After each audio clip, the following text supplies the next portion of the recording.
Well, just stop missing. Have you ever said that to yourself in a match? I've heard it a lot. And on the one hand, that's good that you're noticing what you're doing or not doing. You're not making balls. On the other hand, it's not the most helpful cue to really fix what causes those misses. And in this video, I'm going to show you what you have to do to stop missing. Let's jump right in. Your number one best friend is to go cross court when you want to keep the ball in play. You got the lower net in the middle. You got 4 feet, more than a meter of more room to hit into when you go in cross court, the diagonal of the court. You actually have fewer steps to recover to your ideal point of recovery. And if you go in cross court, but you hit the ball late a little bit, it's still going to be in, not necessarily the location that you wanted it to be, but it's still in play. And yeah, could be an opportunity for your opponent to actually mess up. Another thing that I see all the time is that people are trying to hit Mach 500 when they can't control that. So you got to find a rallying pace that is comfortable for you, that if you are moving aggressively, you can maintain. And for a lot of people, that's a lot slower than what they think it is. The other thing that I'm seeing a lot when I watch recreational players is that they're going for way too flat of a ball.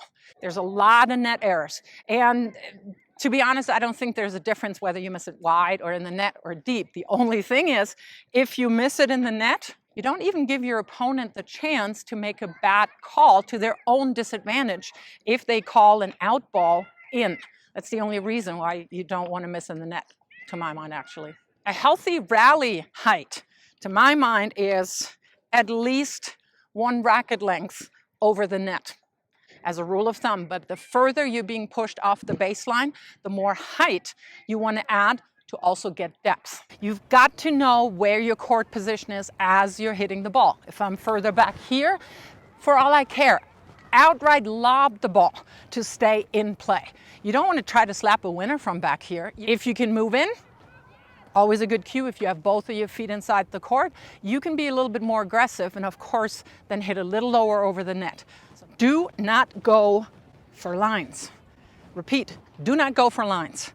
Go for smart targets. Go for much bigger margins. Yes, the pro players hit the balls close to the lines and also, yeah, but they're also training 8 hours a day. And you would be amazed when they're actually training where they put their targets. Incidentally, they kind of put them around the junior line, the 60-foot line that the kids use that play with orange balls. So if you have those on your court, that's where you're aiming. Because if you're missing this line, the ball's still in play. If you don't have the junior lines, if you're just practicing, put targets out there. Cones, water bottles, ball cans, whatever it is, just to get a visual feel for the depth and or the width of the court where it's safe for you to play. So those were more tactical decisions, more height, cross court, staying within good margins. There's 2 other reasons why I think people tend to miss. One is anxiety, and one is just lack of fitness. And I'll show you drills, how you can work on both. So what do I mean with anxiety? So the longer the point goes, the more anxiety a lot of people feel. Think about it that way. In doubles, you've seen that. Instead of going cross court 59 times, if the net player is not wanting to poach, at some point, somebody goes down the line for no reason. And a lot of players in singles do the exact same thing. They're going for the quick fix because the anxiety towards the finish of the point builds. It's your classic fight or flight response, actually. It's an uncomfortable position to be in, situation to be in, and a lot of players are choosing to finish it, even if it's a negative outcome, rather than to work towards another outcome which is still unknown. The other reason is plain old and simple, if you don't have the stamina. And that's something that recreational players have to deal with because, yeah, you don't have the benefit of training 7, 8, 9 hours. How to work on that?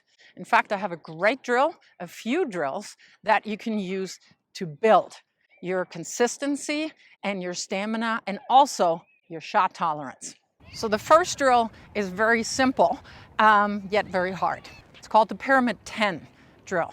And what it is, you can do that on the ball machine. You can have somebody feed it. Again, you don't necessarily have to do that with a coach. But what you're doing is you are getting 10 balls, right, left, forehand, backhand. You're going cross court with good margins, good height over the net. If you miss one ball within those 10, one ball will be added on. Then you take a break. 20 seconds, what you have between points in a match, 20 seconds. And then you're doing the same thing with 11 balls. Then 12, 13, 14, up to 20. Of course, you can also start that lower. You can start with literally 4 balls side to side and work your way up. And trust me, that's not just a physical thing, that drill. That's also a mental thing. Because if you're starting to miss a couple of balls, you're gonna get really pissed. And when we're angry, we're making poor decisions, our body chemistry changes, and it could actually get worse on top of that. So it's a really great drill for both your body and for your head. Another great drill is your good old figure 8. One person goes cross court only, the other person goes down the line.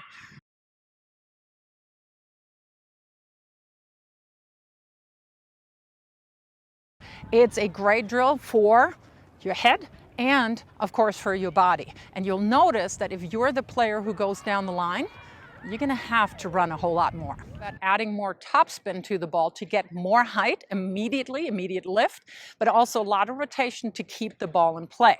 So if you want to do a few drills and learn how to hit a heavier ball, check out this video. I'm going to see you back here soon.